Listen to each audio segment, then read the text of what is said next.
Olá, estamos dando início a mais um programa Debates do Le Monde Diplomatique Brasil, uma iniciativa do jornal Le Monde Diplomatique Brasil, em parceria com a TV PUC, com o canal universitário e com a TVT, TV dos Trabalhadores. Hoje nós vamos tratar um tema que é uma preocupação de todos nós. O que vai acontecer depois que a pandemia for debelada, depois que a Covid for controlada? Como é que vai ficar o emprego? Como é que vai ficar o trabalho? Como é que vai ficar a vida cotidiana? Nós vamos ter que mudar nossos hábitos? Vai tudo voltar a ser o que era? Ou nós vamos criar inovações para tornar uma vida melhor? Essas perguntas estão inquietando todos nós que já estamos há meses, né, nessa situação de confinamento, nessa situação de contágio, e nos interessa perguntar: e o futuro, como vai ser? Nós teremos uma vida melhor ou a coisa vai piorar? Para debater esse tema, nós convidamos duas pessoas muito especiais. Eu quero apresentar para vocês a Nilza Valéria. A Nilza Valéria, obrigado, Nilza, por estar aqui com a gente. A Nilza Valéria é jornalista, é coordenadora da Frente Evangélica pela Defesa de Direitos, uma iniciativa muito importante que já tem alguns anos e se espraiou pelo Brasil, articulando muitos evangélicos no plano nacional. Contamos também com a presença do Clemente Gans Lúcio, sociólogo. Obrigado, Clemente, por estar mais uma vez com a gente, né? O Clemente foi diretor técnico do Diese durante muito tempo, é uma referência nessas discussões sindicais, né? E atualmente está assessorando, né, as centrais sindicais.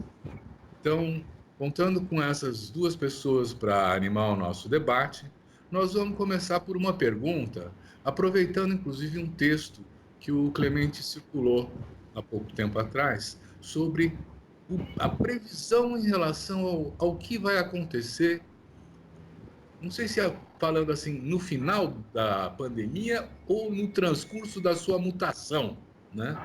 Clemente, você pode contar um pouco para a gente a sua ideia de como esse futuro próximo vai se configurar?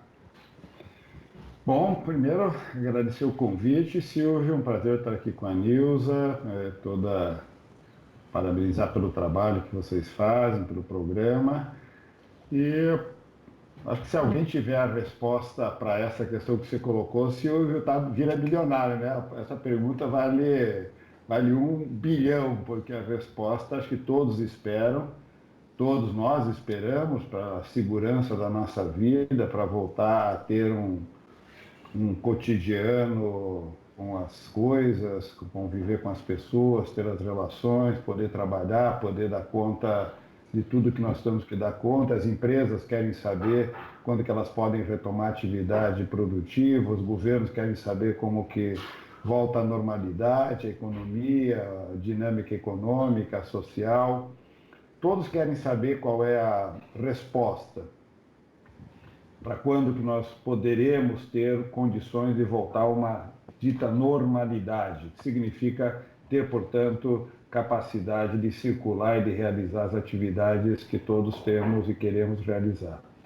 Entretanto, Silvio, é muito importante ter claro que essa crise sanitária ela é resultado, em grande medida, da dinâmica que nós, no mundo, impusemos à vida coletiva no planeta, o resultado dessa aceleração da globalização, que significa um fluxo de pessoas, de mercadorias, de informação, de dinheiro, de riqueza, de uma velocidade e uma quantidade jamais vista, combinado com um desgaste acelerado das condições ambientais, um problema grave do ponto de vista de desigualdade, pobreza, miséria, ou seja, há várias dinâmicas que convergem, como muitos especialistas diziam, para uma situação de uma crise sanitária como essa.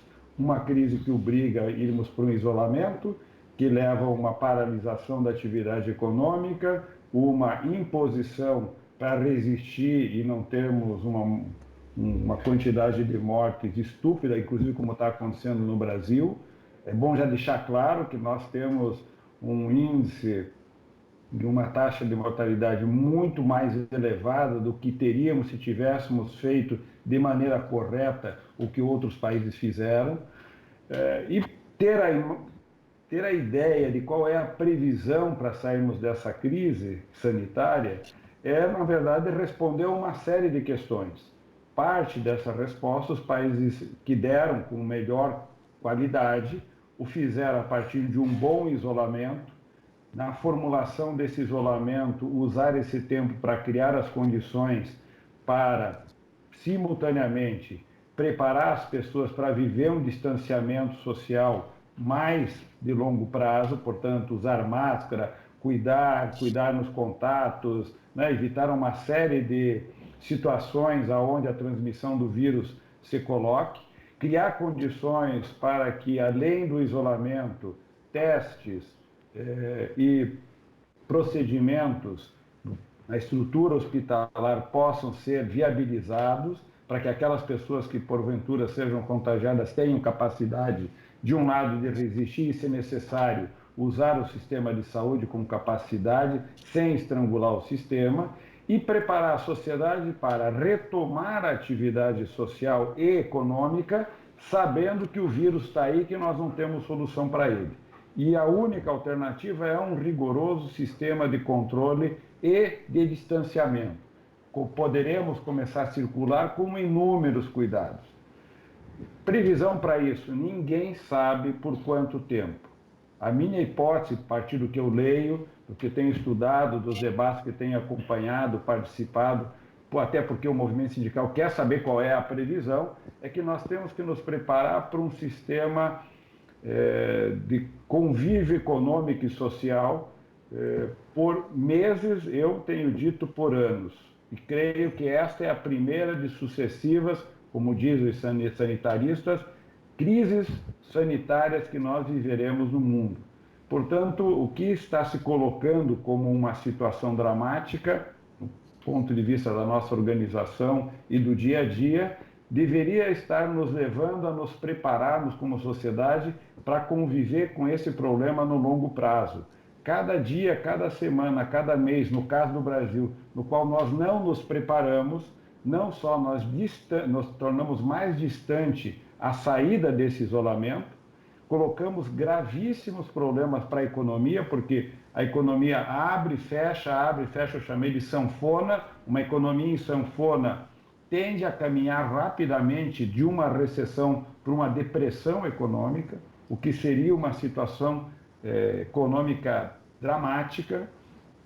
E nesse período, nesse tempo de isolamento, de cuidados, fazer um investimento, como vem sendo feito no mundo, e infelizmente o Brasil se coloca distante dessa iniciativa, investimento em ciência, em pesquisa, na produção de medicamento e no investimento na construção de uma vacina. Uma vez descoberta, uma vez encontrada essas alternativas, e uma estratégia mundial de difusão disso, não será do mesmo momento. Às vezes as pessoas pensam, a hora que tiver uma vacina, no dia seguinte eu me vacino. Nós temos que imaginar que é uma vacina para atingir 7,5 bilhões de pessoas. Nós podemos falar de 1, 2 anos para podermos, numa hipótese otimista, conseguir vacinar toda a população no mundo. Portanto, mesmo uma solução dessa, o tempo é um tempo muito longo.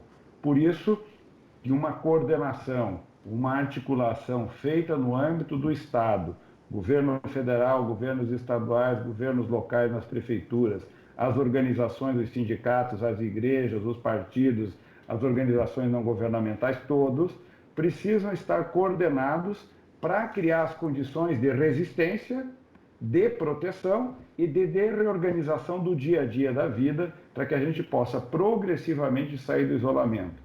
Para finalizar, o que a experiência está mostrando é que aqueles que fizeram isolamentos bem feito, fizeram um planejamento bem feito, começaram a sair mais cedo e mesmo quando começam a sair, começam a observar um processo de uma segunda onda de contágio, mas eles estão mais organizados para resistir topicamente e tentar ir trabalhando essa situação. No caso do Brasil, que nós não fizemos praticamente nada disso, e tivemos um governo federal que atuou contra a coordenação, contra o isolamento, contra a ciência, contra as recomendações da Organização Mundial da Saúde, o que nós estamos vendo é, a economia começa a abrir e o que nós temos visto é uma segunda onda devastadora do vírus com uma intensidade muito maior, maior número de contágio, o número de mortes crescendo, e o Brasil já se colocou para ser, no plano internacional, um dos piores países na gestão da crise. Hoje, inclusive, a gente é o objeto de chacota no mundo, porque a nossa estupidez na coordenação é dramática. É o país que deve acumular a maior taxa, das maiores taxas de contaminação e, infelizmente, uma das maiores taxas de mortandade. Ou seja, nós teremos uma quantidade de mortos muito acima daquilo que os países que fizeram bem feito tiveram. Portanto, milhares de brasileiros e brasileiras, infelizmente, já morreram e morrerão pela inépcia, pela incapacidade, pela violenta atuação que bloqueia, que cria obstáculo, que boicota uma capacidade coordenada e articulada da sociedade de resistir a essa situação dramática. Portanto, Silvio, a resposta a isso que você perguntou é: nós precisamos nos organizar, nos reunir, nos juntar e melhorar a nossa capacidade de construir previsão, mas isso não é fruto de um achado e nem é uma mágica. Para isso é preciso muito trabalho, coisa que, infelizmente, no Brasil, nós estamos deixando de fazer. Obrigado, Clemente. Olha, mas eu acho que você abordou muito propriamente a questão da pandemia, da Covid. O que acontece no Brasil é que nós estamos tendo essa crise de pandemia num cenário de uma profunda desigualdade, né? Quer dizer, no Brasil, se não é o mais, é entre os 2, 3 países com maior desigualdade no mundo, né? E nós estamos há 3 meses confinados, aqueles que podem fazer isso, né? Os que vivem nas comunidades, na periferia, não têm essa possibilidade. Nós já estamos assistindo, assim, a fome chegando perto do pessoal que trabalha no setor informal, dos trabalhadores simples da periferia, né? E também uma rede de solidariedade crescente, assim, da parte da sociedade civil, já que não tem políticas públicas que estão atendendo na dimensão do necessário, né? Essa emergência. Eu queria dar a palavra para a Nilza, então, para que ela nos conte um pouco como é que ela está vendo essa situação da crise, não é? E, se você quiser, Nilza, você podia também contar o que a Frente Evangélica pela Defesa de Direitos está fazendo agora, nessa situação. Obrigada pelo convite para participar desse programa. Obrigada pelo apoio que você sempre manifesta para nós. A Frente de Evangélicos pelo Estado de Direito, ela surgiu numa reação em 2016 à narrativa de que todos os evangélicos estavam comprometidos com o golpe, de que todos os evangélicos, enfim, eram representados pela bancada evangélica naquele momento. E nós, então, nos mobilizamos e nos juntamos para mostrar que não, que o pensamento evangélico brasileiro, que esse segmento não tem uma única... não tem um poder central e ninguém nesse país, com as características das igrejas evangélicas que temos aqui, é apto a falar em nome de todos os evangélicos. Então, desde então, a gente vem aí evocando os princípios da reforma protestante, da separação entre igreja e Estado, enfim, vem denunciando essa política feita em nome desse segmento que não representa todos os segmentos. E aí a gente tem muita coisa para falar, e nesse cenário de pandemia, nós vimos as igrejas no centro dessa forçação de barra, dessa abertura precipitada. A gente foi acompanhando desde o primeiro momento a postura dessas lideranças religiosas, evangélicas inclusive, ou sobretudo midiáticas, que diziam que os seus templos tinham que permanecer abertos. E a Frente se ocupou muito, no período inicial da pandemia, de esclarecer que era preciso descobrir novas formas de estarmos juntos, incentivamos e propomos a realização de atividades online, já que para o nosso povo, para esse povo evangélico e que tem uma característica de fé muito marcante, estar junto é significativo. A gente conseguiu também analisar que algo que a gente sabe e foi vendo as histórias agora, que quando a gente fala da fé evangélica no Brasil, a gente está falando da fé dos pobres e a gente está falando da fé dos negros. Né? O IBGE deixa isso muito claro, que a fé evangélica no Brasil ela tem cor, ela foi uma opção dos pretos brasileiros, ela tem sexo, ela tem gênero, né? É uma fé feminina, as mulheres lotam as igrejas periféricas, é uma fé infantil, onde as crianças, porque as suas mães estão lá.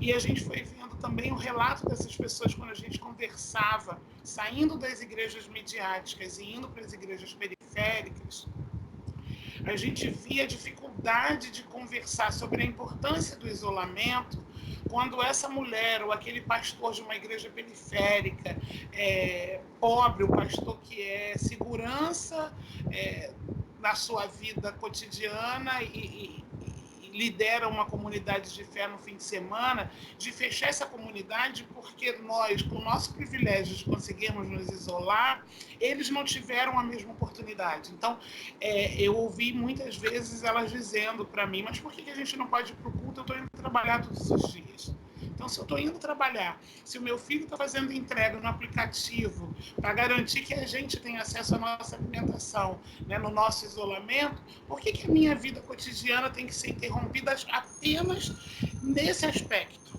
Ou num aspecto do que eu tenho aqui como acessível? Então, a gente foi percebendo aí que pensar após pandemia é pensar em resgatar a valorização da vida, do sentido de vida de todo mundo. Porque a gente percebeu que a gente tinha muita dificuldade nesse discurso, porque as pessoas estavam plenamente conscientes de que a vida delas não tinha o valor que a gente estava dizendo que tinha. E nas suas práticas de saírem para garantir que tudo funcionasse, por que não fazer a minha reunião de oração no fim do dia, né? Se eu já peguei um ônibus, se eu já enfrentei o trem, se eu já trabalhei. Então, acho que a gente vai ter que discutir muito e conversar muito para tentar construir, de fato, um país melhor para todo mundo, a partir desse sentido de vida que foi perdido e que essa falta de acerto entre os governos foi deixando evidente de que a vida de todo mundo, de fato, valia muito pouco. Então, pensar no futuro para a gente dentro de uma frente de defesa da democracia, de defesa de direitos, e a partir das crenças que temos é pensar na valorização da vida, né? Do sentido da vida de todo mundo. Muito bom. Eu queria levantar essa questão, eu acho que o Clemente podia trazer essa questão, que é uma última pincelada num prognóstico de cenário, Clemente, no sentido de que, se for mantida a situação que está, no sentido das políticas públicas, das ações governamentais, a solidariedade na sociedade civil parece que não vai ser muito suficiente para enfrentar isso, não é? O que você diz? Olha, Silvio, exatamente. Primeiro, que a crise sanitária pega cada país na sua real condição socioeconômica. No caso do Brasil, um país com graves desigualdades, ainda com uma taxa de miséria e de pobreza muito grande, uma crise econômica, uma crise sanitária que se coloca para uma economia que já vinha rastejando com muita dificuldade. Nós passamos por uma grave recessão e as medidas e iniciativas tomadas para sair daquela crise levaram o país para uma quase estagnação. Nós temos uma taxa de crescimento muito anêmico, o Brasil anda de lado, anda derrapando, o desemprego muito alto, a informalidade muito alta, precarização alta, salários baixos e arrochados, um aumento da jornada de trabalho. Portanto, isso tudo já vinha em curso de forma muito difícil de ser enfrentado. Sobre ela se coloca uma crise econômica. Só para você ter uma ideia, os dados, inclusive te mandar lá em seguida um artiguinho mostrando uma caracterização em maio da situação socioeconômica dos trabalhadores. São 37 milhões de trabalhadores e trabalhadoras no Brasil que em maio ou estavam desempregados ou estavam isolados em casa sem trabalhar e sem renda, precisando trabalhar. Portanto, se nós olhássemos para maio, nós teríamos que pensar uma saída econômica que gerasse rapidamente ocupação para 37 milhões de brasileiros e brasileiras. Se nós olharmos para a dinâmica que a economia brasileira estava gerando, 1 milhão a 1,5 milhão, nós estamos falando em 30 anos para repor os empregos que em maio precisariam ser gerados.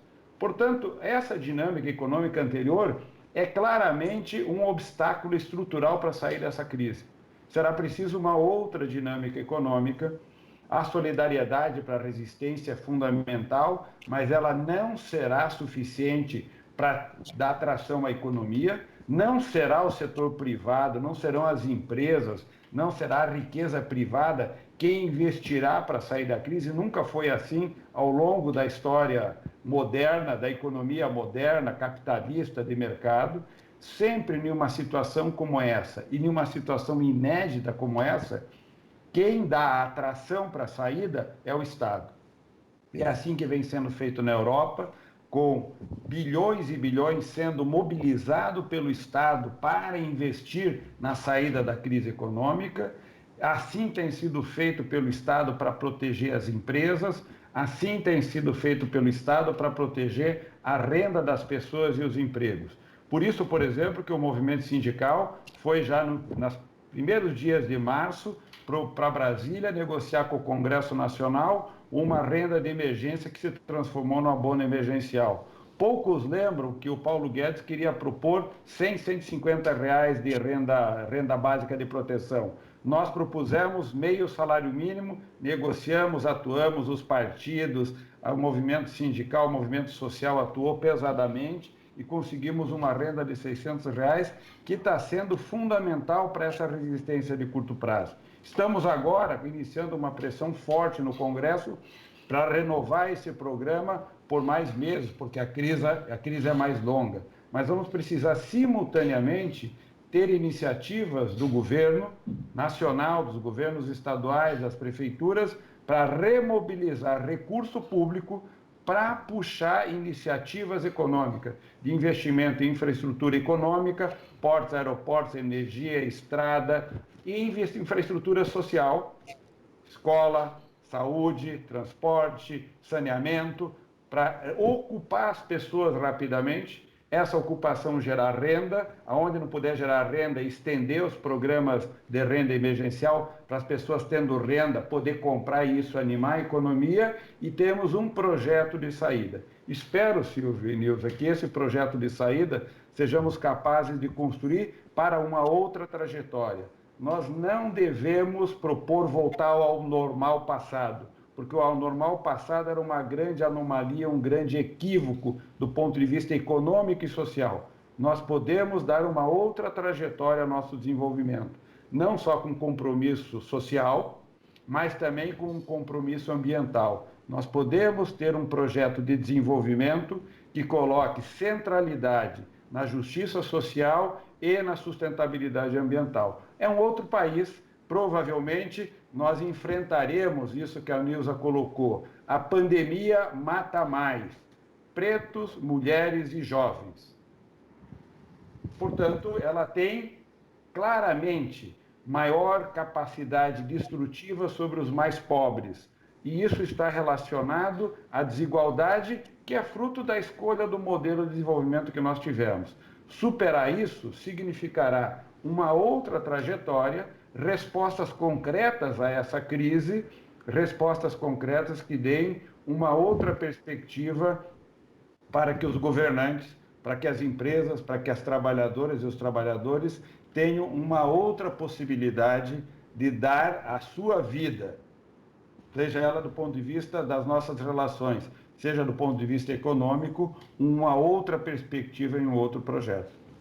Tá muito bom, muito obrigado. Eu fico assim pensando, a gente tem acompanhado internacionalmente também como é que estão se enfrentando a Covid em outros países. E eu tenho visto economistas neoliberais de carteirinha que estão falando, agora nós precisamos contar com o Estado, precisamos contar com investimento público, né? E nós precisamos de programas de emergência para atender aqueles que perderam seus salários nessa história, né? Isso a gente não está ouvindo da esquerda, a gente está ouvindo da direita esclarecida no mundo inteiro. E, enquanto isso, lamentavelmente, o nosso governo Bolsonaro, que aliás não é nosso, né?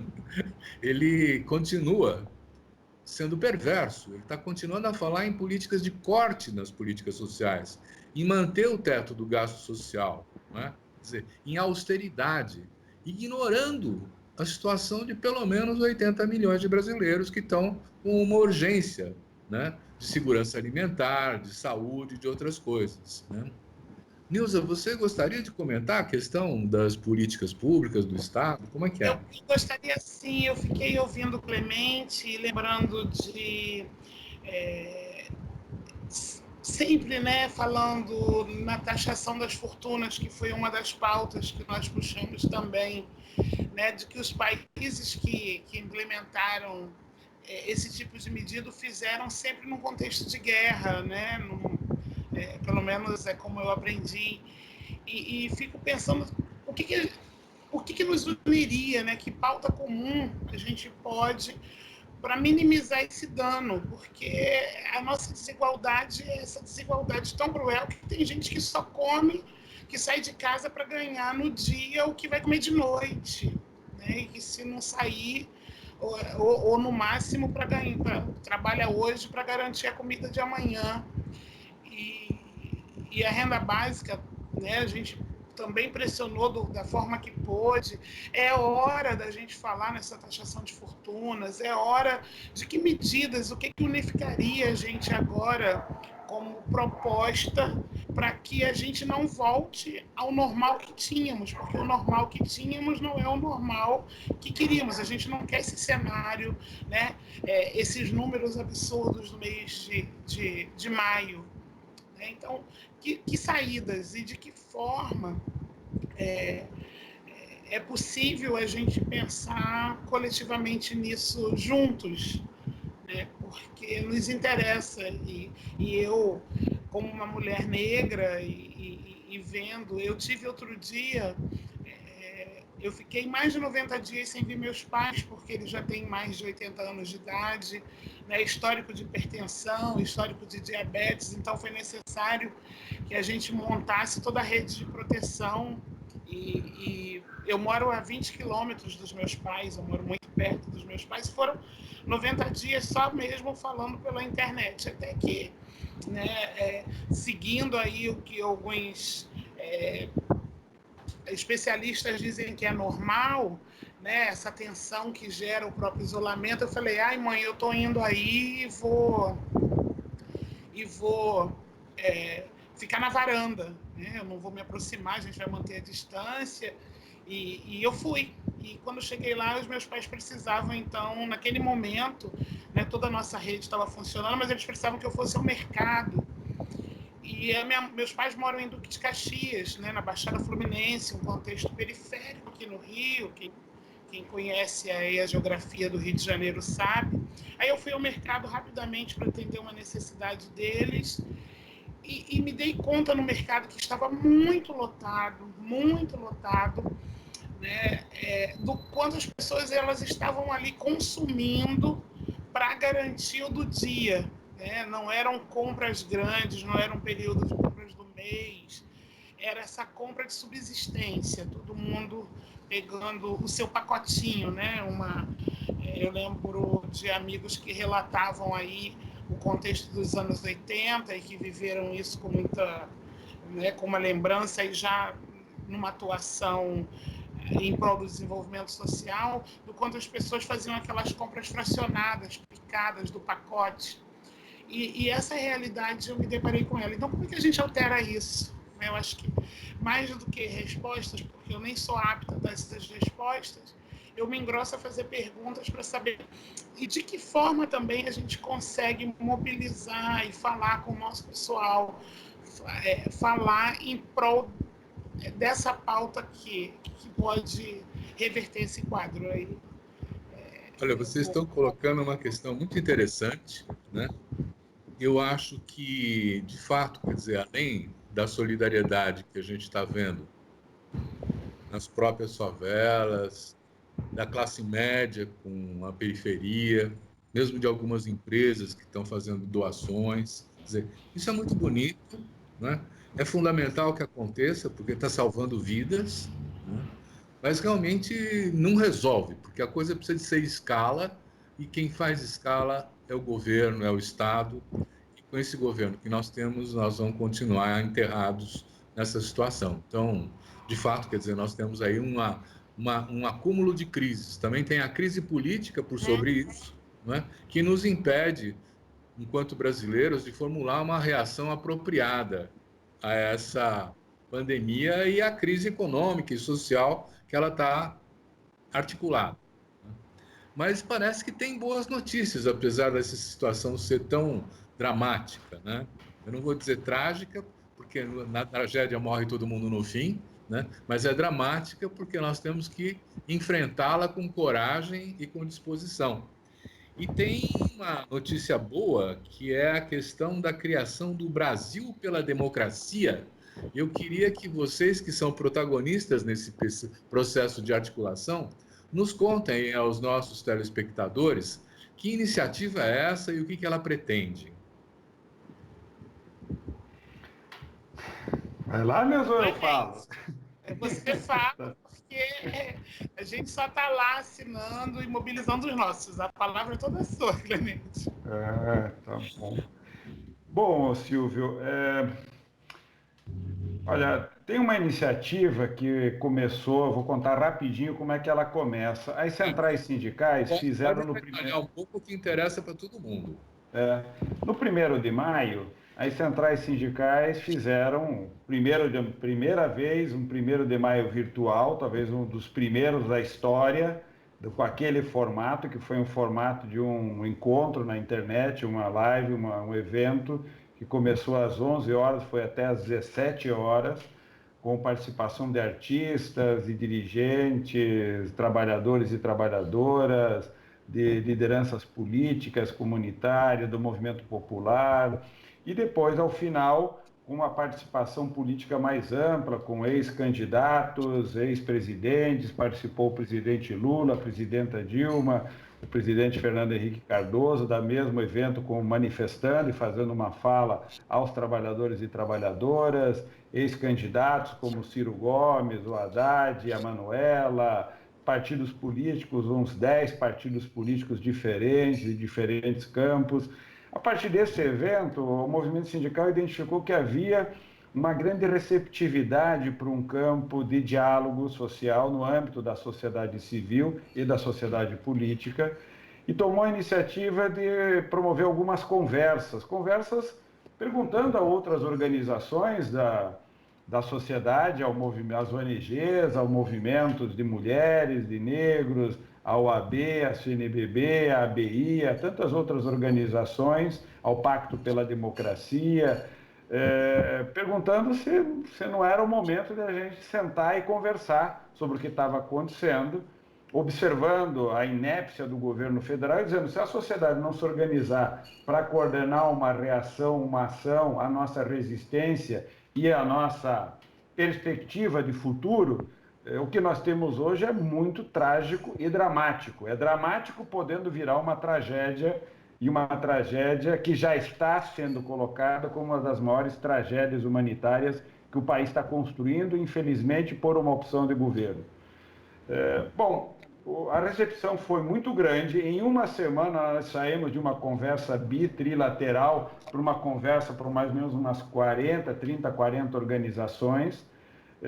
Concluímos que seria importante ter uma mesa de diálogo permanente.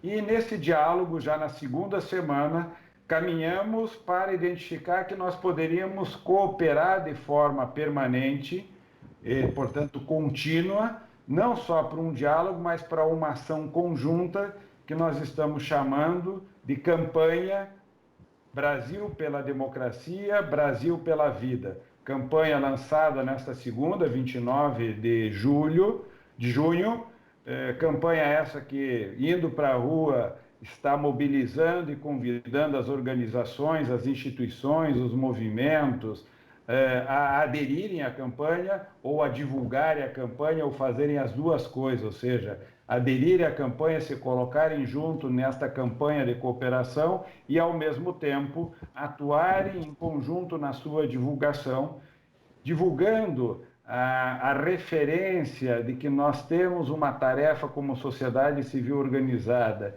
em promover uma grande cooperação que gere uma musculatura suficiente para resistir aos ataques que as instituições, a imprensa, o Congresso, o Supremo, os sindicatos, os partidos, as lideranças, as igrejas, vêm sofrendo continuadamente, especialmente pelo governo federal, atuar no sentido de fortalecer essas organizações, essas instituições, atuar no sentido de favorecer uma cooperação robusta para justamente pensar uma perspectiva de futuro e atuar no curtíssimo prazo, imediatamente, na ampliação da nossa capacidade de proteger a vida. Nós temos a tarefa urgente de proteger a vida e de proteger a democracia. São duas proteções, são duas defesas que nós precisamos produzir ao mesmo tempo. Ao lançar essa campanha, nós estamos iniciando uma grande caminhada, uma grande trilha que irá progressivamente, na nossa visão, reunir forças para, espero, gerar capacidade de diálogo propositivo, inclusive, para incidir sobre a questão do emprego, a questão do salário, da saúde, da educação, do saneamento, do combate ao racismo, da igualdade de gênero, no fortalecimento da nossa soberania, ou seja, criarmos capacidade, pela nossa cooperação institucional da sociedade civil, de gerarmos condições para formular uma nova estratégia de desenvolvimento para o país, na perspectiva da igualdade, da superação das desigualdades, da pobreza, da miséria, e que nós tenhamos capacidade nessa caminhada de nos encontrarmos também com a sociedade política, ou seja, com os governantes, com os partidos, com as lideranças parlamentares, com as lideranças políticas que estão na nossa sociedade, e que nós possamos fazer desse diálogo entre sociedade política e sociedade civil um grande encontro que possa recolocar na nossa capacidade de cooperação e de diálogo a formulação de um novo acordo social, de um novo pacto social que está fundado na nossa Constituição, que precisa ser renovado para dizer, com os princípios que estão na Constituição brasileira, com um Estado moderno, vigoroso, bem estruturado, dinâmico, com uma estrutura tributária progressiva e justa, nós temos que enfrentar os nossos problemas. Podemos fazê-lo se nós estivermos unidos e reunidos, e podemos fazê-lo se nós tivermos um sentido para isso. E essa campanha, Silvio, se propõe a ser um esforço de construir coletivamente esse novo sentido. Nós queremos um novo normal, e esse novo normal é muito diferente daquilo que nós tínhamos até então. Espero que nessa campanha nós sejamos capazes de cooperar, reunir forças para, juntos, podermos responder as perguntas que a Nilza colocou. Para onde que nós vamos? Como que nós vamos enfrentar esses problemas? A nossa solução nós precisamos conversar muito, nos entender, indicar para onde é que a gente quer ir, construir acordos de como que nós vamos fazer, arregaçar as mangas e trabalhar muito. É uma campanha de muito trabalho, mas talvez seja uma campanha para recolocar não só uma esperança de alguém que espera, mas a esperança de alguém que atua para construir aquilo que ainda não existe, mas que pela cooperação e pela ação unitária nós somos capazes de viabilizar. Muito bom. Nilza, você está com a gente? Estou aqui sim. Está me vendo? Então, conta pra gente, você está animada com esse Brasil pela democracia? Sim, O que você vê aí? nós recebemos o convite, somos uma dessas organizações convidadas e a primeira pessoa, acho que participou desde a primeira reunião, eu tenho participado todas as vezes que é possível. A gente entende a importância desse diálogo, né? Desse diálogo, enfim, ele se faz muito necessário em defesa da democracia, em defesa da vida, que são princípios muito caros para nós protestantes, para nós evangélicos, né? A democracia é o melhor espaço para a gente falar de liberdade religiosa, para a gente falar de respeito, para a gente falar de tolerância.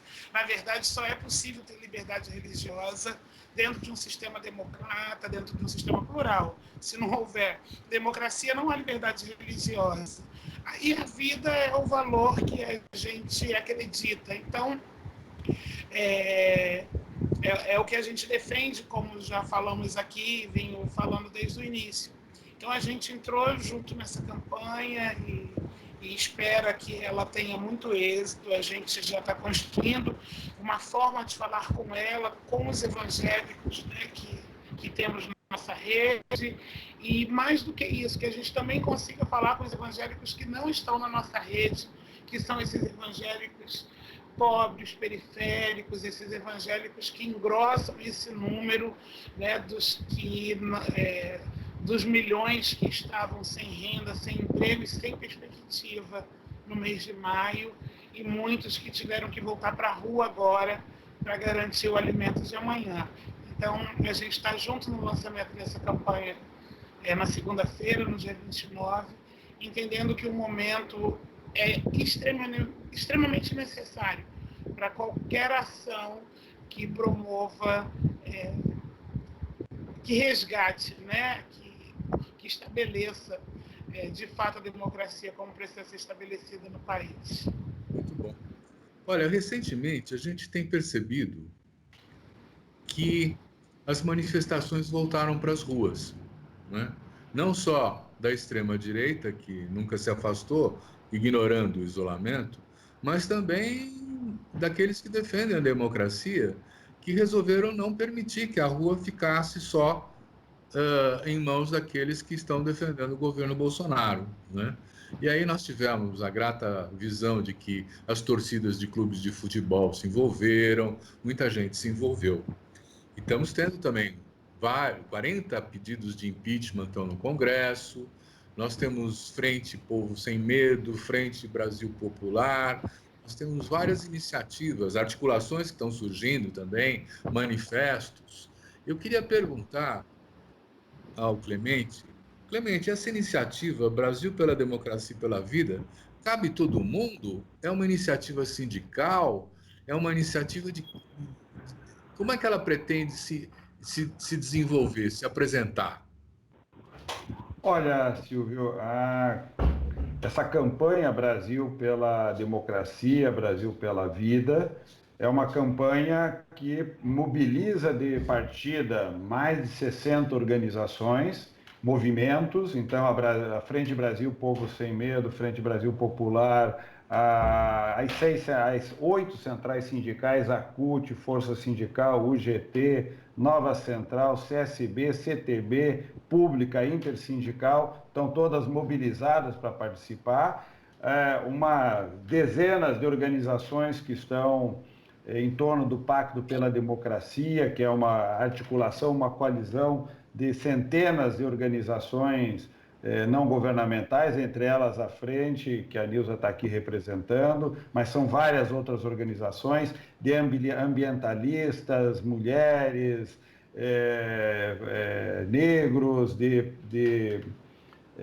LGBT, de organizações do campo da religioso, do campo da sociedade civil, por exemplo, as torcidas, essas manifestações, por exemplo, que ocorreram, o Basta, Todos, Somos 70%, o Movimento 342 de artistas, Clube de Engenharia, Frente de Arquitetos, ou seja, é uma rede de organizações nacionais, nesse momento são grandes organizações nacionais, que vão apresentar e estão apresentando essa campanha para receber a adesão de centenas ou milhares de organizações da sociedade civil que queiram participar e que comunguem com o propósito da defesa da democracia e da vida. Nós não queremos e não teremos nessa campanha entidades e organizações que defendem a ditadura militar, que propõem o golpe militar, que acham que é a intervenção militar, ou que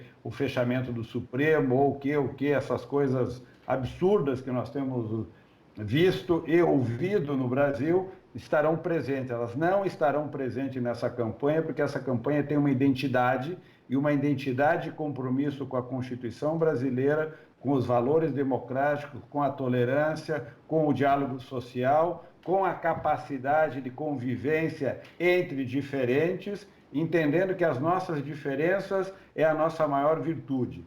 O que não é a nossa virtude são as desigualdades. As desigualdades são produzidas por uma estrutura econômica, social, que gera e reproduz a injustiça.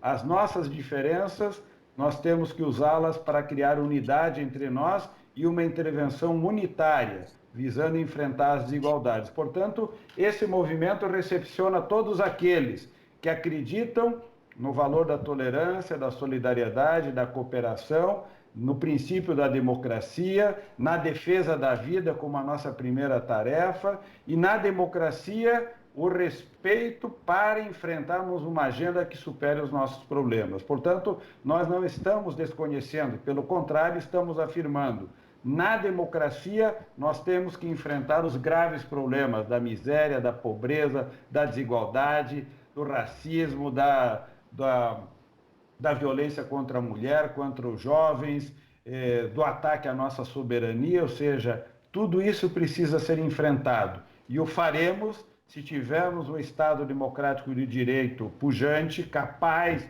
de dar sustentação ao nosso debate. Temos um Congresso atuante, um governo atuante, um setor empresarial atuante, um sindicalismo atuante, uma organização na sociedade civil também atuante. Tudo isso podendo ser recepcionado nessa campanha. Então, se houver uma campanha aberta ao diálogo com um propósito e um limite muito claro. É um limite muito amplo, mas de todos aqueles que respeitam, acreditam, investem e protegem a vida e a democracia. Muito bom. Nilson, eu estava curioso de perguntar para você o seguinte: eu sei que a Frente Evangélica andou fazendo, inclusive, panfletagem em metrô no Rio de Janeiro, né, defendendo direitos. Os evangélicos vão levar para dentro das igrejas essa proposta do Brasil pela democracia? Eu não sei se você está percebendo, mas eu tenho a impressão que o seu vídeo está precisando ser ativado. O meu vídeo, eu acho que aconteceu alguma coisa. Acho que vocês me escutam, não é? Sim. Eu estou tentando resolver o probleminha do vídeo. Do nada ele parou. Mas a gente tem feito um esforço. A gente sabe, lamentavelmente, que boa parte da liderança evangélica ela está comprometida com um projeto, com essa necropolítica, está comprometida com um projeto de poder que está muito distante do que seria os ideais ou os valores da nossa própria convicção religiosa. Então a gente tem apostado o tempo todo nesse diálogo com pessoas evangélicas e não com as lideranças. Por isso que você citou aí as ações que nós fizemos aqui no Rio de Janeiro e em São Paulo, quando foi necessário falar: olha, a sua aposentadoria está em jogo, olha, a saúde está em risco. A gente foi apostando nisso. E é o que a gente segue apostando, que a gente consiga dialogar com o maior número possível de crentes e evangélicos, para que eles engrossem as fileiras em defesa da democracia e da vida, barrando assim esses projetos de poder e projetos políticos de valorização de morte que apoiam a morte e a exclusão de centenas de milhares de pessoas. E aí eu queria destacar, você falou das manifestações de rua, que também foram para a rua na morte do João Pedro, mais uma morte de um menino, e já aconteceram muitas outras mortes de meninos por balas perdidas aqui no Rio de Janeiro depois da morte de João Pedro. Então, é por isso que a família de João Pedro, por exemplo, e era o que eu queria dizer, é uma família de evangélicos, né? Domingo eu assisti um culto virtual junto com a mãe do João Pedro. Então, a gente está apostando nisso, sim. A gente está apostando na conversa com os nossos irmãos para que esses assuntos entrem dentro da igreja e essa liderança toda comprometida seja questionada, porque elas não têm compromisso nem com a vida e nem com a democracia. Beleza.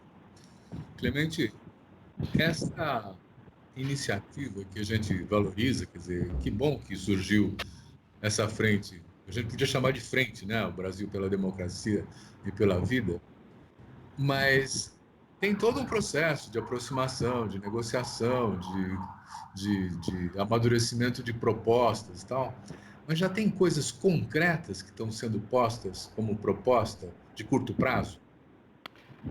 Bom, Silvio, de curto prazo, no curto prazo, essa semana nós estamos fazendo o lançamento que começa com a disponibilização do site, com os endereços, com todo o material da campanha.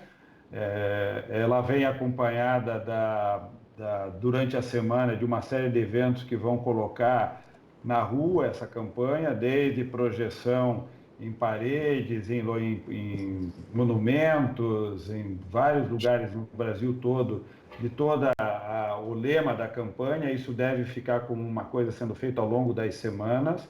Ao longo das semanas, nós vamos começar a dar divulgação na agenda dos pontos que nós estamos trabalhando: Brasil pela democracia e emprego, Brasil pela democracia e saúde e educação, ou seja, vai começar a ser trabalhado também essa identidade do ponto de vista da embocadura dessa campanha. Faremos já nesse final de semana, agora 4 e 5 de julho, que nós estamos chamando a Virada pela Democracia e pela Vida. Será um evento na internet, sábado e domingo, como uma virada cultural, mas uma virada de eventos promovidos pelas organizações, com uma programação que ao longo da semana nós estamos produzindo e divulgando, como um momento de concluir uma primeira etapa de colocar essa campanha na rua. E do dia 4 e 5 até o dia 19 talvez um grande evento na internet, um grande palco, palanque cultural e político, aonde nós vamos apresentar toda esta plataforma de questões, de análise da situação econômica que o país vive, apresentando nesse momento toda uma perspectiva de mobilização que a campanha pretende fazer para começar a dar tratamento a essas questões. Várias das organizações que estão aqui reunidas no Brasil pela Democracia já têm agendas que provavelmente vão se fortalecer. Um dos nossos objetivos é que no âmbito da campanha as organizações possam cooperar. Por exemplo, várias organizações já estão atuando na defesa do abono emergencial e da sua renovação. É provável que nós consigamos reunir mais organizações para atuar de forma mais vigorosa na defesa da renovação do abono emergencial, ou na geração de emprego, ou na defesa da saúde. Bom, toda essa agenda vai sendo construída por uma intervenção da campanha em cima dos pontos e das questões que vão aparecendo, e nós vamos progressivamente, nesse espaço de diálogo, construindo a nossa estratégia de intervenção. Então, esses primeiros 15 dias é de colocar a ideia na rua, a ideia da cooperação, a ideia da união em torno de alguns propósitos, cuja grande referência é defesa da vida, defesa da democracia. Isso ganha concretude numa agenda que é múltipla e que nós vamos, provavelmente, decidindo em conjunto, dar as intensidades maiores. No curtíssimo prazo, Silvio, nós pretendemos manifestar como sociedade civil o nosso reconhecimento à instituição do Congresso Nacional, ao Senado e à Câmara dos Deputados, com isso simbolizar o nosso reconhecimento com o papel de todos os parlamentares na Câmara Municipal e nas Assembleias Legislativas, e também manifestar o nosso apoio ao Supremo Tribunal Federal e, com isso, a todo o sistema de justiça. dizendo que a sociedade brasileira espera que essas instituições atuem de forma vigorosa na proteção da democracia, sim, do Estado Democrático de Direito, que atuem no sentido de viabilizar uma melhor capacidade para proteger a vida e, sim, nos acompanhem em uma agenda de enfrentamento dos nossos problemas. Portanto, nós estamos propondo um espaço de diálogo muito substantivo para que nós consigamos criar alternativas para superar os problemas que nós temos e que são múltiplos, muitos e muito graves, que precisam de uma unidade, de uma união muito grande. Esse é o propósito imediato. Então, nos próximos 15 dias, colocar a campanha na rua, construir a nossa agenda e provavelmente começar a trabalhar com múltiplos temas de forma mais coordenada e articulada e, portanto, maior musculatura, maior capacidade de incidência. Muito bom. Olha, nós já estamos chegando ao final do nosso programa, passa rápido 1 hora nessas conversas, né? Eu queria dar 2 minutos para cada um de vocês dizerem as suas últimas palavras nesse programa, mas eu queria também perguntar, aproveitar essa carona, e perguntar, e todo mundo pode aderir a essa frente Brasil pela Democracia e pela Vida? Como é que faz isso? Tem que ser forçando pela organização que você faz parte? Pode ser como indivíduo? Como é que é? Nilza, você quer começar a dizer algumas suas últimas palavras nesse momento? Bem, eu só quero agradecer mais uma vez e dizer que os evangélicos, e tenho sempre que falar a partir desse lugar, né, nesse tipo de espaço, dizer que os evangélicos não podem ser vistos como inimigos, né, ou como um único bloco, né? Contem sempre com os evangélicos, porque isso interessa muito a nós, interessa profundamente a nós, a construção de um país mais igual, a construção de um país mais justo, a construção de um país onde os direitos sejam para todos. Clemente, você tem 1 minuto. 1 minuto. Bom, primeiro, Brasil pela Democracia, hashtag Brasil pela Democracia. No site tem toda a orientação para uma organização, um movimento, uma entidade que quiser aderir, portanto, quiser ser signatária dessa campanha, pode ali fazer a sua solicitação para se integrar a essa campanha. Portanto, a adesão é feita pelas organizações. Qualquer pessoa que queira usar o material da campanha, queira divulgar, é um poeta, é um cantor, é um líder, é um pastor e quer usar a campanha, tá todo o material disponível, pode usar, pode divulgar, pode colocar no seu site, no seu Facebook, na sua rede social, usar o material, usar todo o material que está disponível para fazer a campanha em defesa da vida e da democracia. Muito bom, muito obrigado.